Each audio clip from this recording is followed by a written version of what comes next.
오늘은 요한 1서에 관한 말씀을 가지고 이 자리에 섰습니다.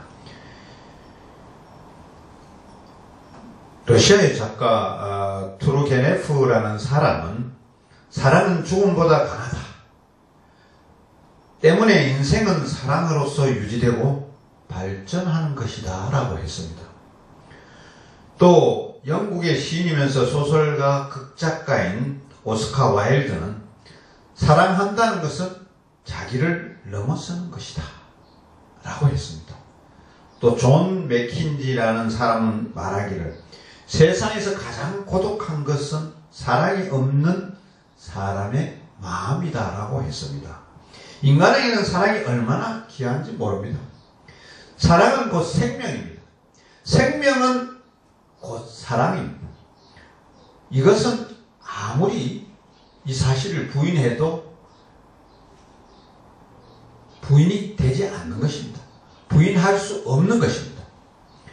어린아이들, 특히 모태에서 갓 태어난 아이들은 더욱더 사랑이 필요하고 사랑 때문에 살아가고 어떤 때는 또 사랑이 부족하면 죽음에 도달할 수가 있다는 것입니다.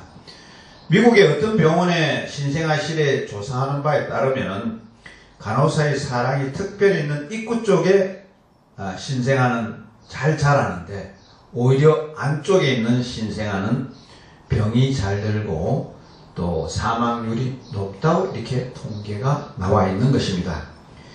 이렇게 우리가 살아가면서 사랑을 받는다는 것은 굉장히 중요하다는 것입니다. 사실 우리는 사랑한다는 말을 많이 합니다. 하루에도 몇 번씩 할지도 모릅니다. 부모가 자녀에게 사랑한다고 합니다. 또 연인끼리 사랑한다고 말을 합니다. 물론 경상도 사람들은 무디어서 그 표현을 잘 못하기 때문에 좀 예외이라고 이렇게 봅니다. 그래도 요즘에는 예전하고 달라서 사랑한다는 말을 많이 한다고 봅니다. 아마 사랑한다는 말을 세계에서 가장 많이 하는 나라는 미국이 아닐까 싶습니다. 예. 여기서 우리는 시인 김남주의 사랑은 이라는 시를 한 편 제가 낭독을 하고 진행하도록 하겠습니다. 사랑은 김남주. 겨울을 이기고 사랑은 봄을 기다릴 줄 안다. 기다려 다시 사랑은 불모의 땅을 파헤쳐 제 뼈를 갈아 재로 뿌리고 천년을 두고 오늘 봄의 언덕에 한 그루의 나무를 심을 줄 안다. 사랑은 가을을 끝낸 들녘에 서서 사과 하나를 둘로 쪼개 나눠 가질 줄 안다. 너와 나와 우리가 한 별을 우러러 보며. 이것은 김남주 씨의 사랑은 이라는 시 내용입니다. 이 내용에서 보면은 겨울을 이기고 사랑은 봄을 기다릴 줄 안다 그랬어요.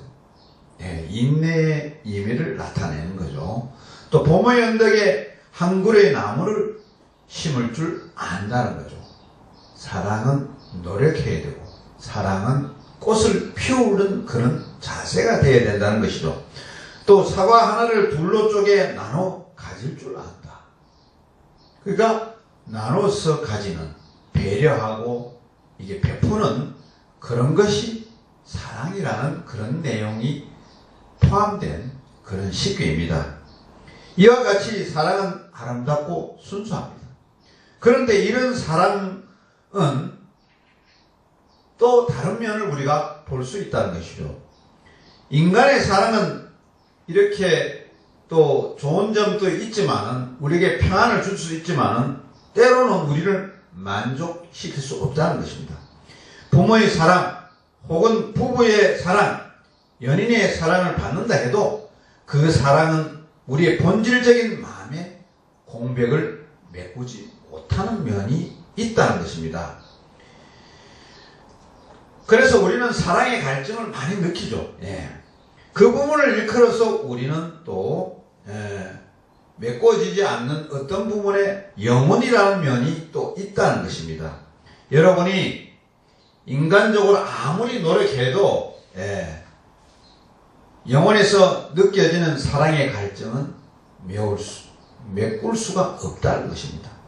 그래서 저는 여러분의 영혼을 만족하게 할 수 있는 진정한 사랑이 샘솟는 곳으로 안내해 드리고자 합니다. 그것은 갈보리라는 곳입니다.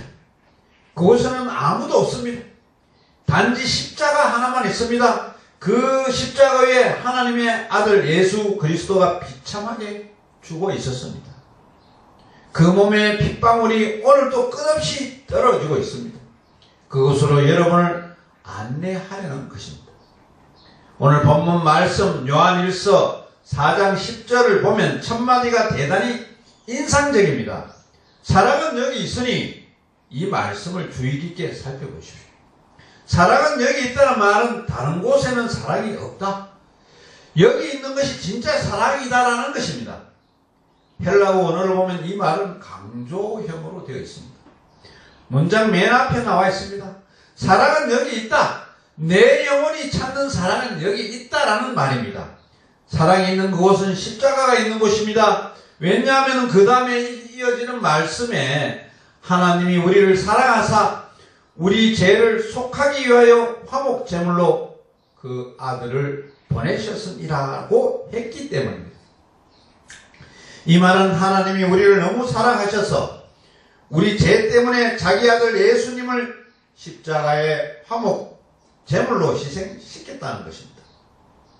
이 십자가만이 인간이 원하는 진정한 사랑을 보여주는 것인 것입니다. 여러분이 보시고 있는 십자가는 많은 삶을 담고 있습니다.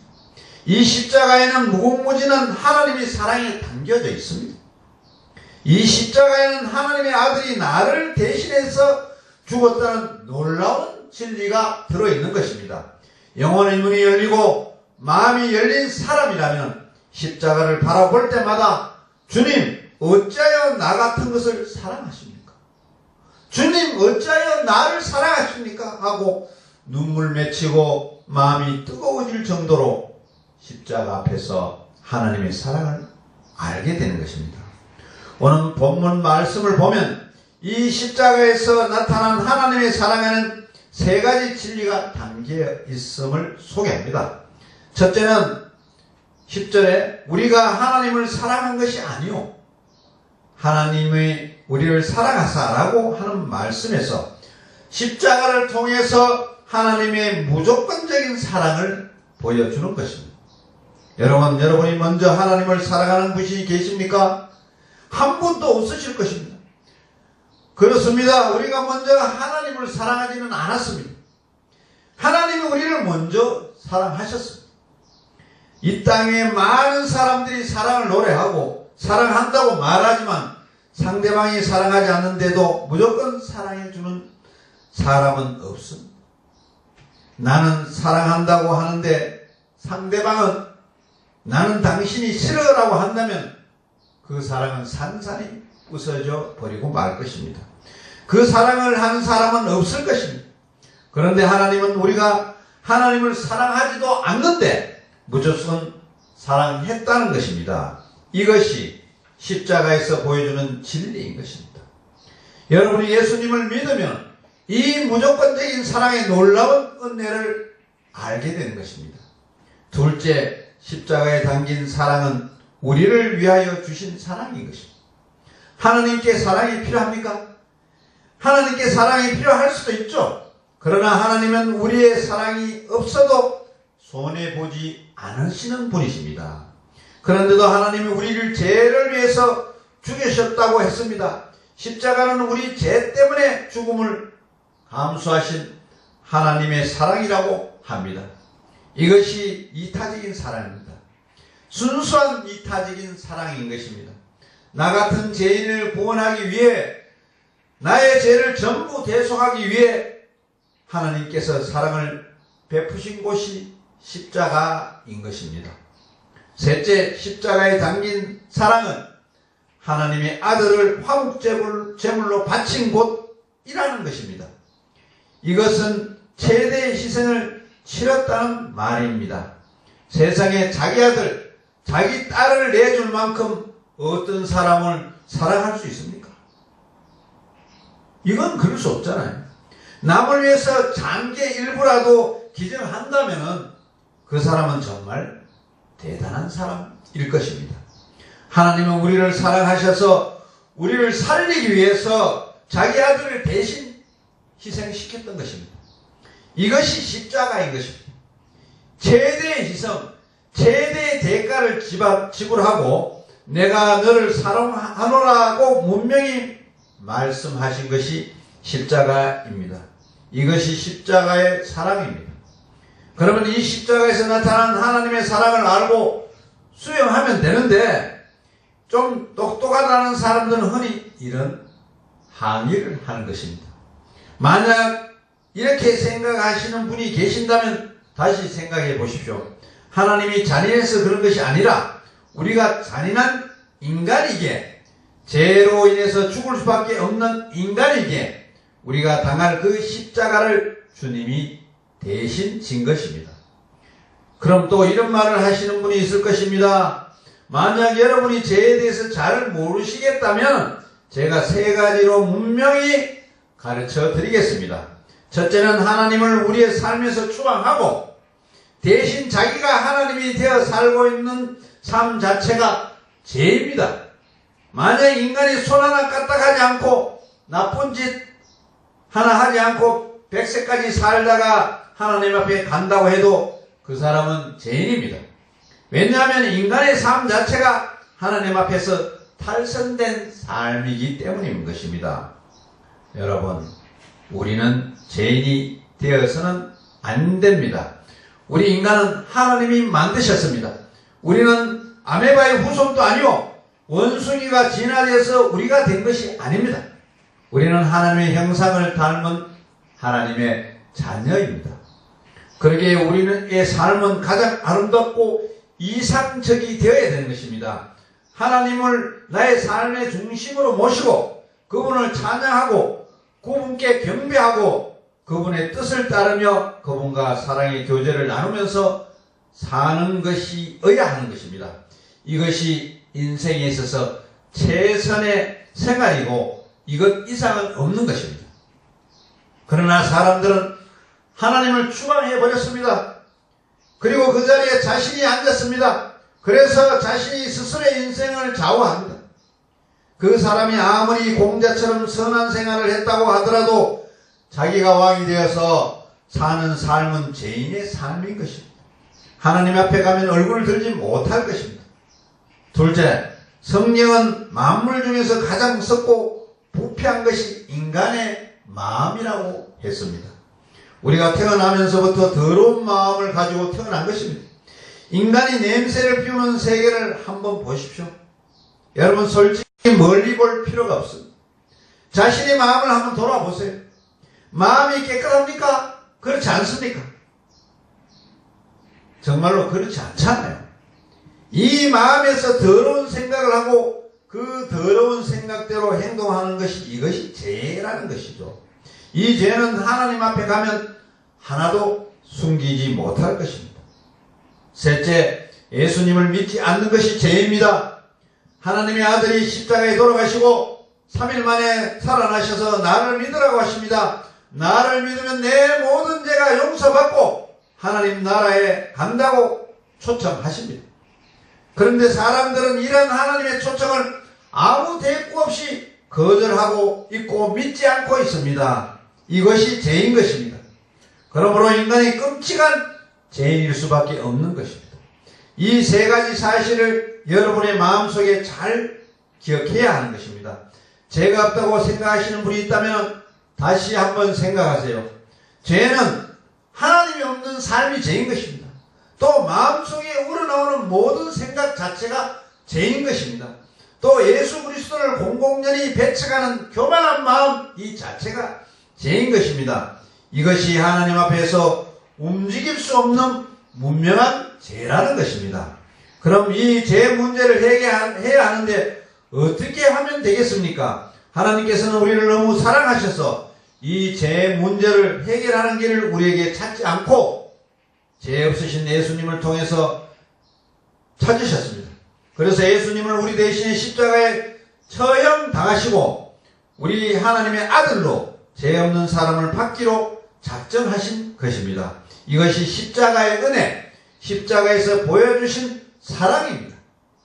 우리 주변에 많은 사람들이 수없이 십자가를 바라보기도 하고 십자가에 대한 이야기를 듣기도 하지만 왜 그렇게 마음이 녹아지지 않는 것인지, 왜 녹아지지 않을까요? 저주받은 죄의 자리에서 구원받고 하나님의 나라에 들어갈 수 없는 영원한 생명을 주시기 위해서 십자가에 죽으신 예수 그리스도를 보면서 그 은혜를 알지 못하는 사람이 얼마나 많은지 모릅니다. 세상에 많은 사람들이 하나님의 은혜를 모르고 있다는 것입니다. 이제 여러분의 다친 마음을 여시기를 바랍니다. 지금도 예수님은 피 묻은 손으로 여러분의 마음 문을 두드리고 계십니다. 여러분의 마음의 문을 열고 계십니다. 아마 여러분 오래전부터 그 소리를 들으셨을 겁니다.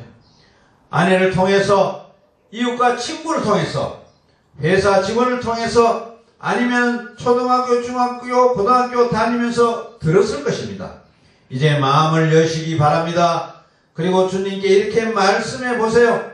오 주님, 주님이야말로 나의 구원자입니다. 주님, 이제까지 주님 앞에 잘못한 것을 회개합니다. 내 마음을 엽니다. 주님, 내 죄를 용서하시고 내 마음의 보호자 앞에서 오셔서 나를 지배해 주십시오. 라고 고백하시기를 바랍니다. 이제부터는 하나님의 자녀로, 하나님의 아들과 딸로 하나님의 사랑을 받으면서 살아가는 우리 모두가 되시기를 바랍니다. 기도드리겠습니다. 고마우신 아버지 하나님,